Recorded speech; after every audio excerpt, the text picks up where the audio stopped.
प्रिय छात्रों, फंक्शन की एक्सरसाइज 1.2 इसका सवाल देखते हैं। पहला सवाल है, उन्होंने कहा है कि कोई फंक्शन है एफ एक्स और फंक्शन किस प्रकार F x equal to 1/x है और इसके विषय में बताया है कि ये फंक्शन काय पर है, एफ है R star to R star. अब आर स्टार क्या है ये बताया क्या कि और अच्छा तक सिद्ध करना है, ये शून्यता और वास्तविक संख्याओं का समुच्चय है। वैसे हम जानते हैं वास्तविक संख्याओं का समुच्चय सेट ऑफ रियल नंबर्स क्या होता है, आर।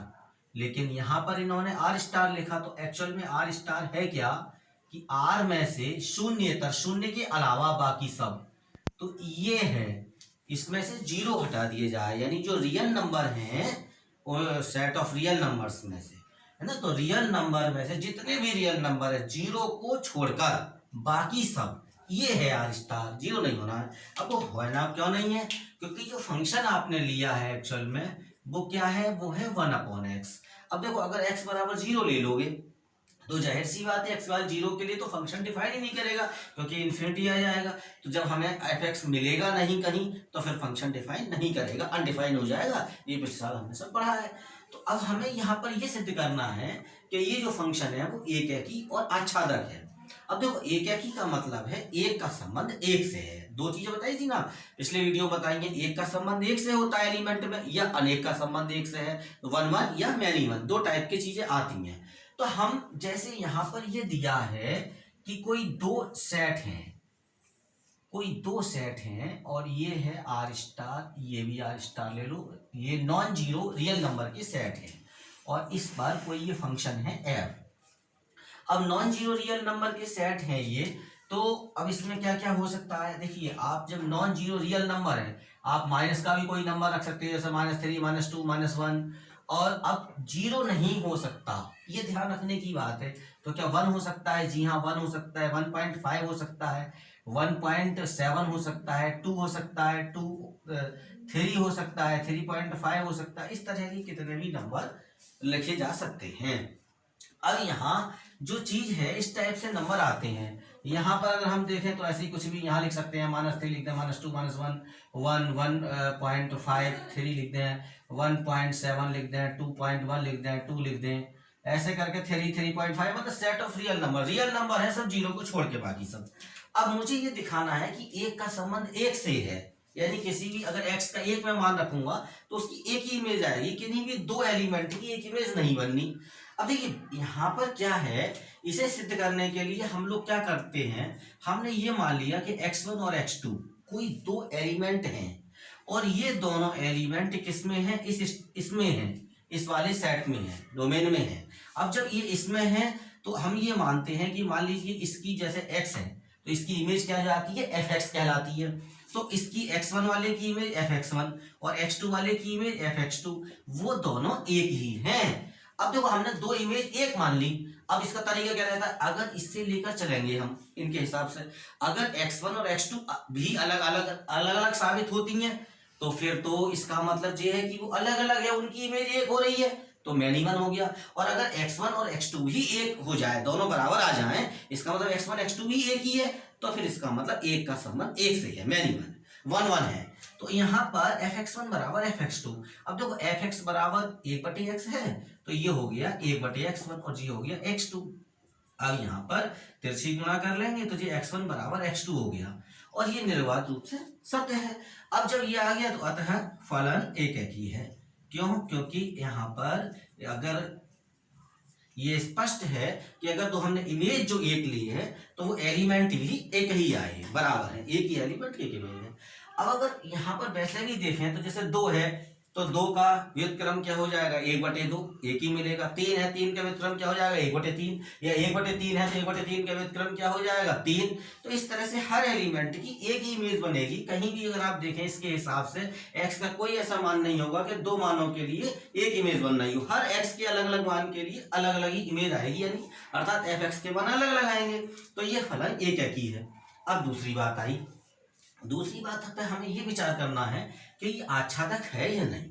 आच्छादक का मतलब होता है इधर जो मान दे रखे हैं ये सारे प्रत्येक ये सब एलिमेंट की, जितने भी सेट में जितने भी एलिमेंट है, हर एलिमेंट किसी न किसी की इमेज हो, अर्थात हर एलिमेंट की कोई ना कोई प्री इमेज जरूर हो, तो वो ऑन टू फंक्शन होता है, अर्थात आच्छादक होता है।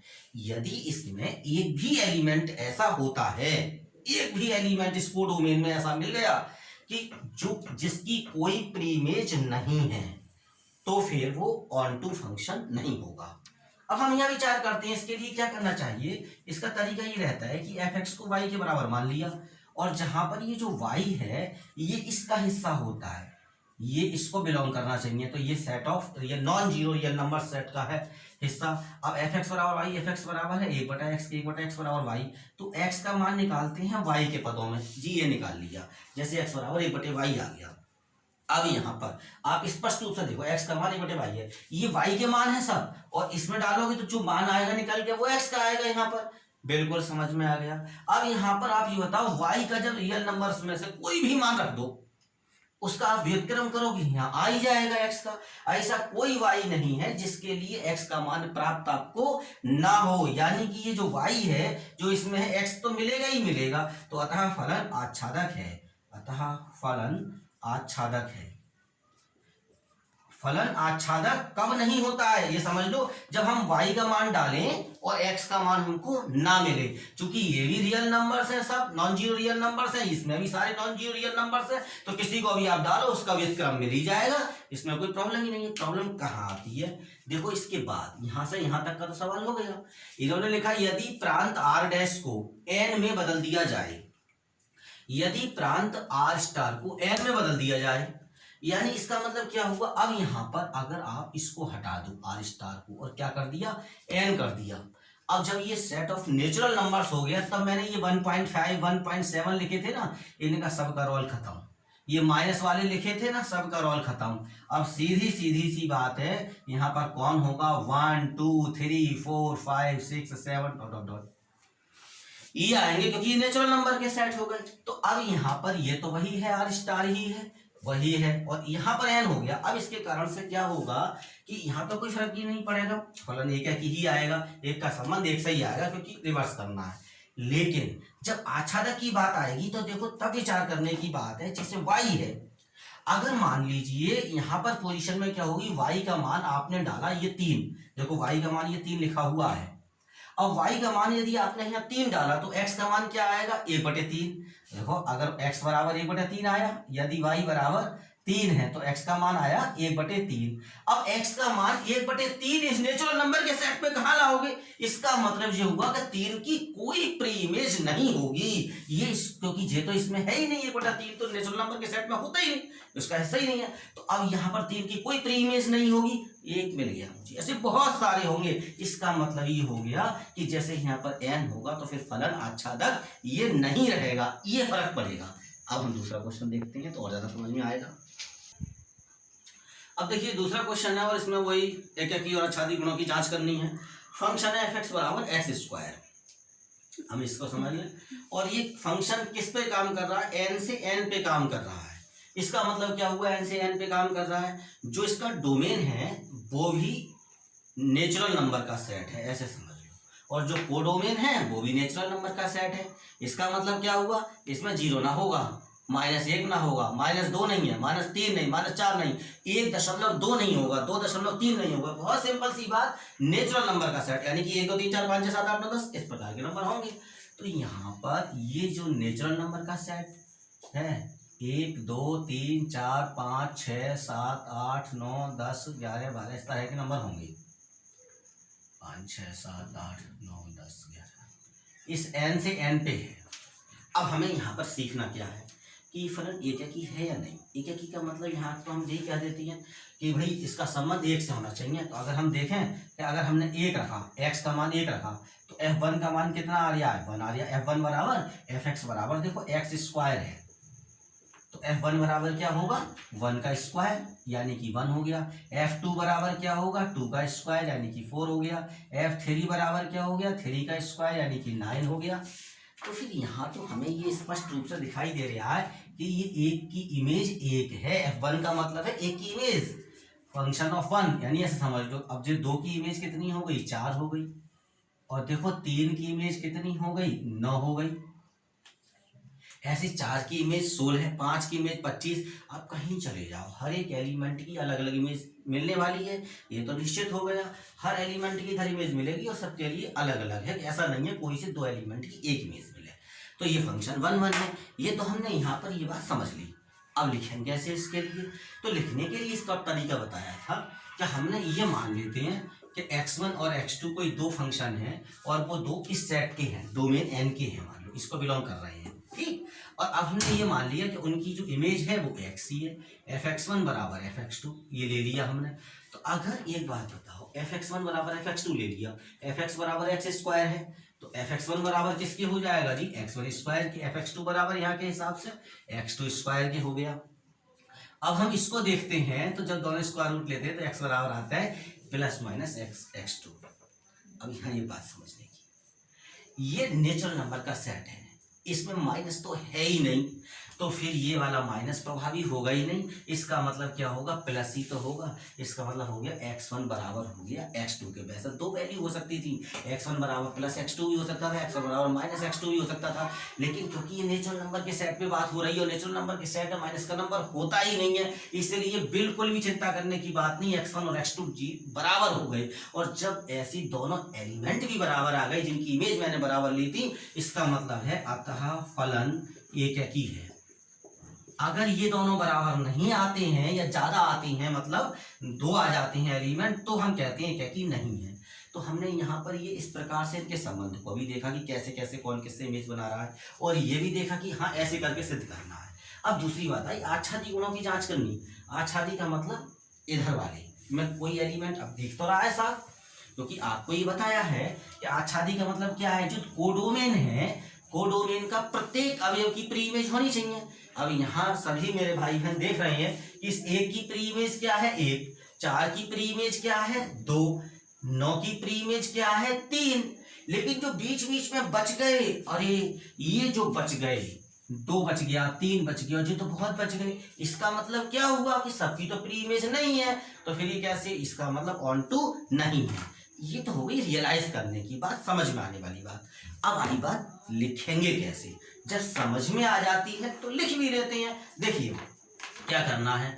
अब मान लीजिए हमने क्या काम करा, fx को y के बराबर मान लिया, और जहां पर ये जो y है, ये y दरअसल है क्या? ये y इसमें से कोई ना कोई लेना है नेचुरल नंबर के सेट में से। ये अलग अलग हो सकता है, कहीं कुछ हो, कहीं n हो सकता है, कहीं z हो सकता है, कहीं r हो सकता है, अलग अलग चीज है। fx बराबर y रखते हैं, fx बराबर है एक्स स्क्वायर के, fx की जगह ये रख दिया जाता है, और फिर x का मान निकालते हैं तो x बराबर हो गया अंडर रूट वाई।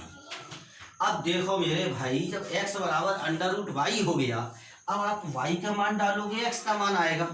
अब यहाँ पर प्रॉब्लम क्या हुई कि यदि आप समझो x बराबर यदि y बराबर अंडर रूट 2, अब मान लो y बराबर 2 ले लिया, तो x बराबर क्या हुआ? अंडर रूट 2 हो गया।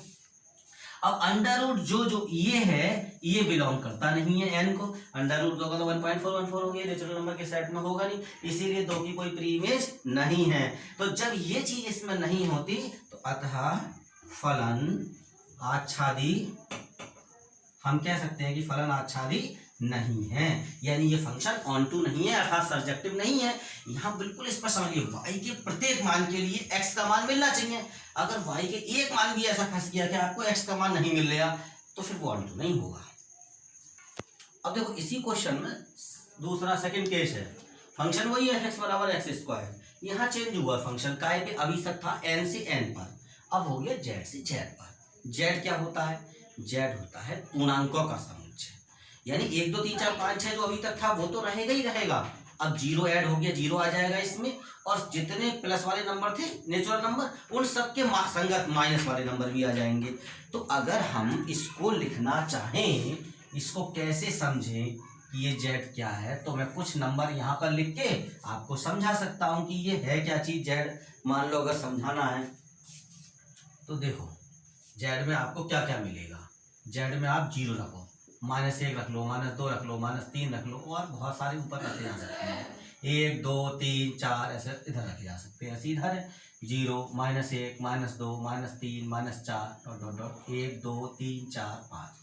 ये ध्यान रखने की बात होती है कि दशमलव में कोई नंबर नहीं आएगा, है ना, वो काहे में आएंगे, वो रियल नंबर के सेट में आएंगे, यहाँ दशमलव वाला नंबर नहीं आएगा, बाकी ऐसे पूर्णांक में सब आ गए, ये है पूर्णांक।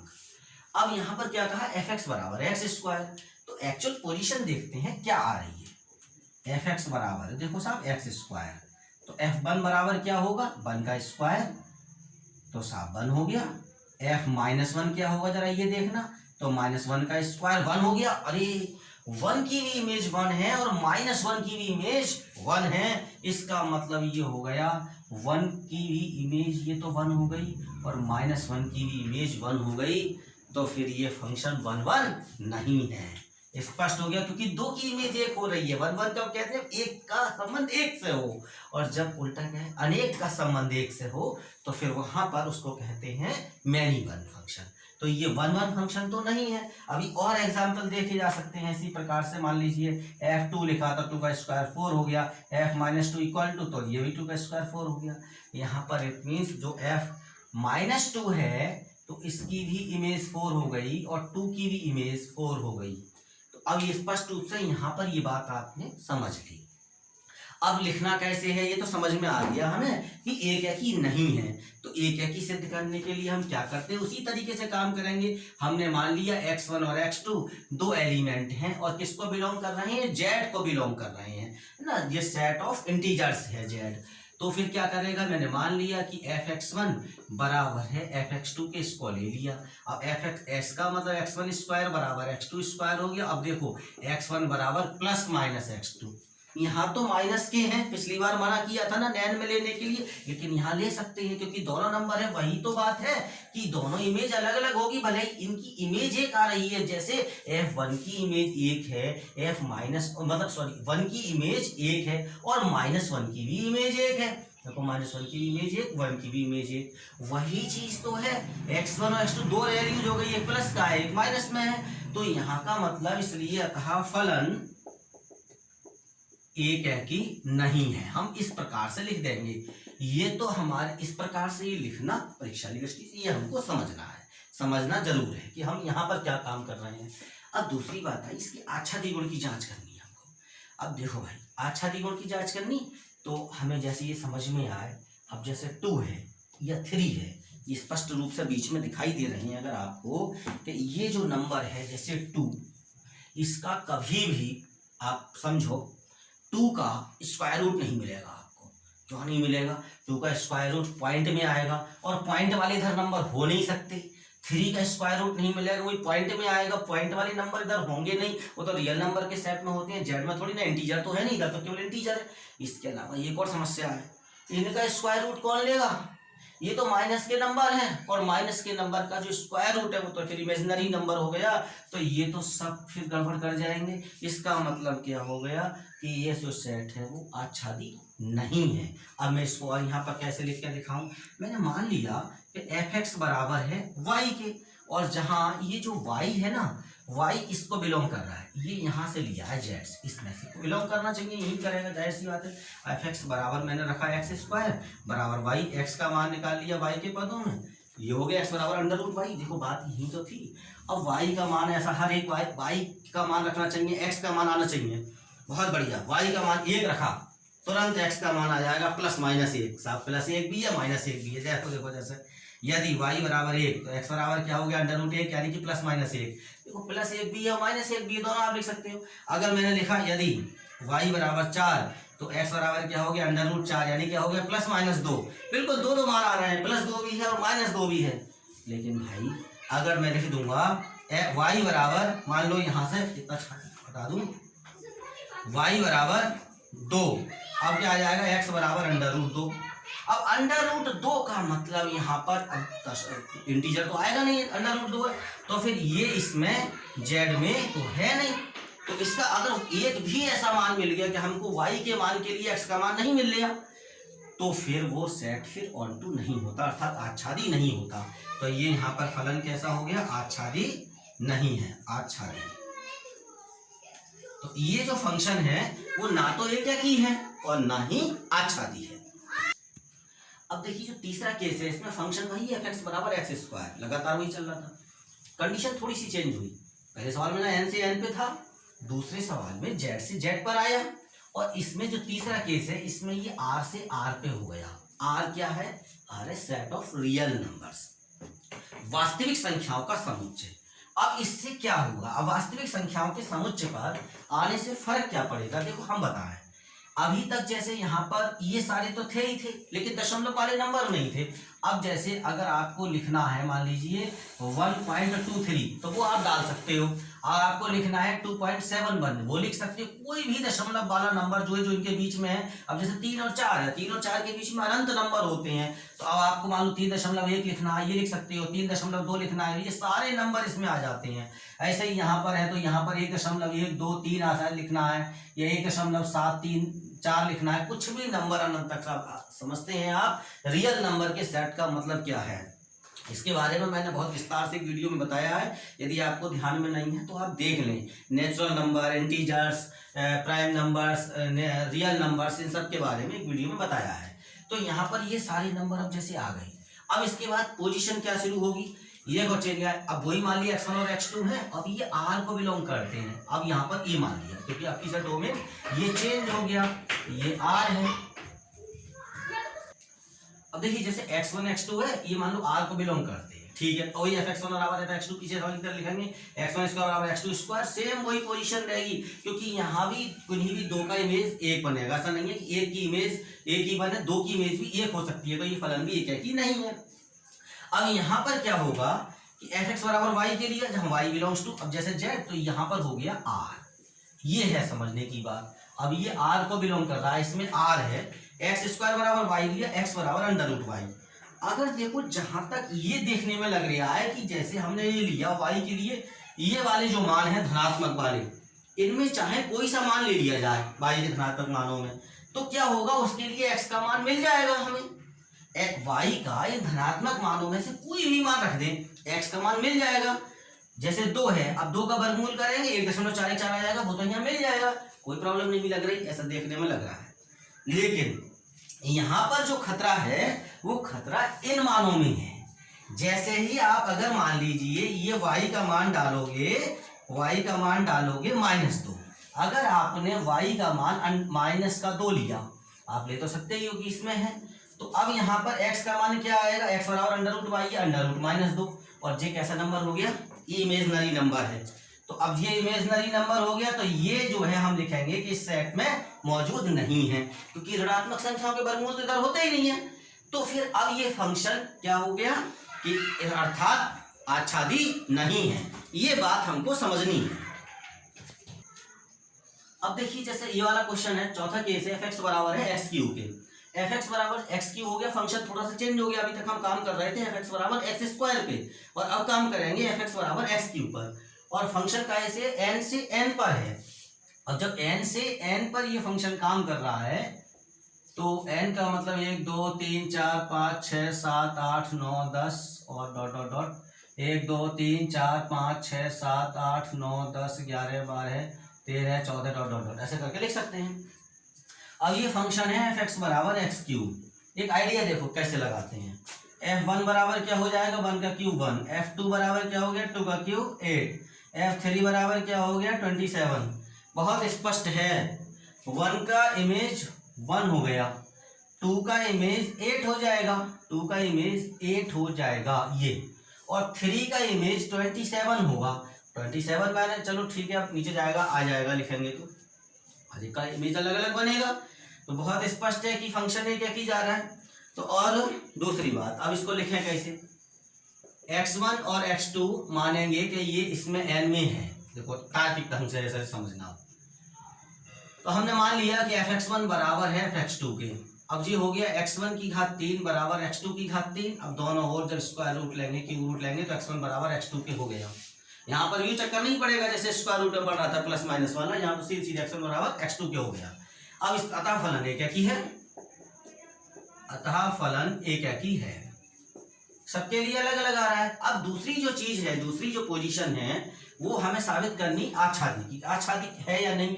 तो वैसे तो हमें स्पष्ट दिखाई दे रहा है। अब जैसे यहाँ पर अगर देखें, एक का क्यूब रूट था 1, 8 का क्यूब रूट है 2। अब अगर जो बीच के नंबर हैं 2 3 4 5 6 7, इनमें किसी का भी अगर क्यूब रूट लेंगे तो वो इंटीजर नेचुरल नंबर तो नहीं आएगा, डेसिमल में जाएगा, और डेसिमल नंबर इसमें आएगा नहीं। इसका मतलब इनमें से किसी की प्री इमेज हो नहीं सकती। तो बहुत स्पष्ट है कि फंक्शन ऑन टू नहीं है। लेकिन अगर हमें उसे दिखाना हो तो कैसे दिखाएंगे? एफ एक्स बराबर वाई, जहां पर हम ये लिखेंगे कि जो वाई है वो इस एन को बिलोंग करता है। ठीक है, एफ एक्स बराबर हो गया एक्स की घात 3, ये बराबर वाई हो गया, एक्स बराबर वाई की घात 1/3 हो गया। अब जब एक्स बराबर वाई की घात 1/3 है, अब देखो y का मान वही चीज आ गई, कोई भी रखोगे आप तो, जैसे 8 रखा y का मान, x का मान तुरंत मिला 2, y का मान आपने 1 रखा, x का मान तुरंत मिल गया 1, y का मान 27 रखा, x का मान तुरंत मिल गया 3। लेकिन इनके बीच में से कोई मान रखा तो उसका घनमूल लेके दशमलव में आएगा, वो इधर होगा नहीं। बहुत स्पष्ट हो गया, तो फलन आच्छादी नहीं है। अतः फलन आच्छादी, हम ये स्पष्ट रूप से लिख देंगे, आच्छादी नहीं है। क्यों लिख दिया? क्योंकि ये जो आ रहा है ये इसमें है ही नहीं, does not belong to N. बस ऐसा करके इसके लिए हो गया भाई, कहां से लाएंगे इसके लिए। अब इसके बाद जो लास्ट स्टेप है उसमें इसी सवाल में क्या परिवर्तन किया है वो देखो। अंतिम केस में, यानी कि अगर हम इसके चौथा पांचवा केस में देखें अगर हम इसको, तो यहाँ पर ये एन की जगह और जेड कर दिया गया, फंक्शन जेड पे हो गया। जेड पे हो जाने से क्या हो गया? जेड पे हो जाने से ये हो गया कि इसमें अब 0 भी आ गया। अब इसको हम बदल देते हैं थोड़ा सा। अब ये समझ लो क्या क्या चीजें हो जाएंगी। अब देखिए दूसरे सवाल में जो अंतिम केस है वो एफ एक्स बराबर एक्स क्यूब है, जेड से जेड पे है फंक्शन। तो जेड से जेड पे मैंने सारे जेड के एलिमेंट्स में कुछ आपको शो किए हैं जेड के एलिमेंट्स में। अब इसमें क्या है, अगर x1 x2 है और ये जेड को बिलोंग कर रहा है तो fx1 बराबर fx2 मैंने मान लिया। इसी प्रकार से हर सवाल को जैसा किया है, और x1 की घात 3 बराबर x2 की घात 3, और इसका मतलब हो गया कि x1 बराबर x2 के। अरे यहाँ पर वो नहीं होता कि जैसे वर्ग वाले में आप सोच रहे होगे कि जैसे वर्ग में हो गया था तो ऐसे घन में हो जाएगा फलन क्या, कि नहीं होगा। क्यों नहीं होगा? यहाँ पर अगर आप f1 का घन लोगे तो 1 आएगा, और -1 का घन लोगे तो -1 आएगा। यहाँ अलग अलग इमेज आनी है, इसलिए अतः फलन एक ही है। अतः फलन एक ही है, ये है बात समझने की। स्क्वायर वाले में तो चेंज हो जाता है, 1 और -1 दोनों का एक हो जाता है, लेकिन क्यूब में नहीं होना है। तो इसलिए क्योंकि ये मैंने यहाँ से दिखा दिया है ऐसा क्यों हो रहा है। तो अब दूसरी बात आई है कि आच्छादी गुणों की जांच करनी है। अब आच्छादी गुणों की जब जांच करोगे आप तो आप मानोगे कि एफ एक्स बराबर है वाई के, और जहां ये वाई जो है किसे किसको बिलोंग कर रहा है साहब? जेड को बिलोंग कर रहा है। बहुत अच्छी बात। अब एक्स एफ एक्स बराबर हो गया किसकी? हो गया एक्स की घात 3 के, तो बराबर वाई हो गया, एक्स बराबर हो गया वाई की घात 1/3 के। अब फिर वही वाली बात आ गई, जैसे एक्स बराबर वाई की घात 1/3 हुआ, वाई का मान लीजिए 2 लिखा, तो 2 का जो स्क्वायर क्यूब रूट आएगा वो इंटीजर तो नहीं होगा, जाहिर सी बात है डेसिमल में होगा। और जब वो डेसिमल में होगा इसका मतलब ये है कि वो इसके लिए x का मान z को बिलोंग नहीं कर रहा होगा, does not belong to z। तो अतः फलन कैसा हो गया? फलन आच्छादी नहीं है। ये इस प्रकार से हमें इन चीजों को समझना पड़ता है। जो विधि है लिखने की उसको भी समझना, और साथ ही साथ में यहाँ पर भी जो चीज वास्तव में हमें समझ में आएगा तो इस डायग्राम से आएगा। अब आज मैंने इस चीजों को समझा है, और अब आगे अगले वीडियो